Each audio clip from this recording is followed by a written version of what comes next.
Come to my adult school and I will teach you how to handle your partner. It was a beautiful Saturday morning. While the villagers were busy with their activities, a strange woman walks into their village, looking stunning like the river goddesses. She was a very beautiful woman, curvy and well-shaped, with a confidence that made heads turn without effort. The day she walked into Ikoja village, it felt as though the air itself paused. Men froze where they stood. Some forgot the errands they were sent on. Others stared openly as she passed, unable to look away. The women noticed too. They whispered among themselves, "Where is she from? She is not one of us. No stranger walks like that." Asewa settled at the outskirts of the village and soon opened a small school. She called it Adult School. The people of Ikoja had little knowledge of reading and writing. When they heard that the stranger could teach Western knowledge, they were excited. At last, an opportunity had come to their forgotten village.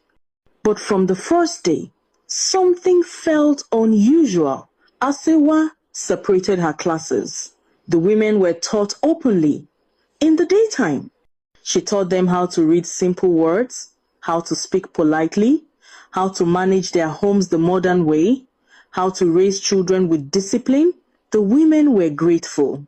But the men were taught privately. Their lessons were held behind closed doors. No woman was allowed near.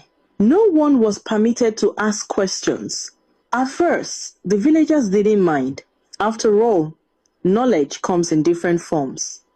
But soon, strange things began to happen. The men loved the private lessons too much. They kept registering. They paid eagerly. Some sold their only plots of land. Some brought everything they had, even more than what was demanded. Asewa accepted it all. Money flowed into her hands like a river. Days turned into weeks, weeks into months. Soon, the men of Ikoja began leaving home very early in the morning. They returned late at night, silent, distant, distracted. Farms were neglected. Meetings were missed. Homes grew cold. Then one morning, Asewa stopped teaching the women. No explanation, no announcement. Only the men were welcomed now. That was when fear entered the hearts of the women of Ikoja. Their husbands no longer sat with them, no longer listened, no longer came home on time. Some did not come home at all. One afternoon, the women gathered and whispered under the old Iroko tree.